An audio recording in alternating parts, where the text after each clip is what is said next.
Welcome back. Today we are tackling the last stone weight 2 problem. This is a classic dynamic programming challenge often found in coding interviews. It is an extension of the original last stone weight problem, but this version requires a more clever approach using the knapsack pattern. Let's first understand how the game is played. You have a collection of stones, and each stone has a specific weight. In every turn, you pick the 2 heaviest stones and smash them together. If they have the same weight, both are destroyed completely. If they are different, the smaller stone is destroyed, and the larger one remains with a weight equal to the difference between the 2. We repeat this smashing process until there is at most 1 stone left. Our goal is simple but tricky. We want to play the game in such a way that the weight of this final remaining stone is minimized. Ideally, we want it to be 0, meaning all stones canceled each other out. Here is the key insight that makes this problem solvable. When we smash 2 stones, say y minus x, it is mathematically equivalent to adding y and subtracting x from our total tally. This means that eventually, every single stone in our initial pile will effectively be either added or subtracted to get the final result. We are essentially splitting the stones into a positive group and a negative group. Visualizing this as a scale helps.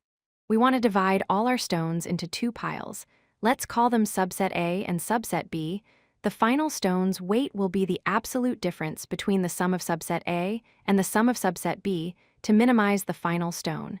We need these 2 subsets to have sums that are as close to equal as possible. Let's do a little algebra to find exactly what we are looking for. Let S be the total sum of all stones. We know that the sum of subset A plus the sum of subset B equals the total sum. With sum substitution, we can see that minimizing the difference is equivalent to finding a sum that is as close as possible to, but not exceeding, half of the total sum. So, the problem changes from a complicated game simulation into a classic optimization problem. We need to find a subset of stones whose weights sum up to a value closest to half of the total weight. This is exactly the 0-1 knapsack problem, or more specifically, the subset sum problem.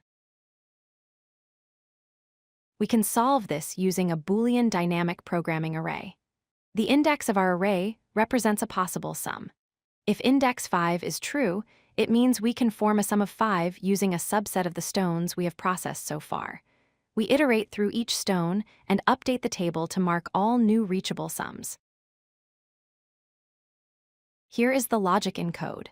We calculate the total sum and define our target as half of that. We initialize a DP array where index 0 is true. Then, for every stone, we iterate backwards through our target sums, checking if we can form that sum by including the current stone. Finally, we look for the largest sum we were able to create and compute the answer. Let's look at the efficiency. The time complexity is big O of n times s, where n is the number of stones and s is the total sum of weights. This is because of our nested loops. The space complexity is big O of s, as we optimized our storage to use a single one-dimensional array relative to the total sum. If you like this video, hit that like button and don't forget to subscribe. Visit codelucky.com for more such useful content.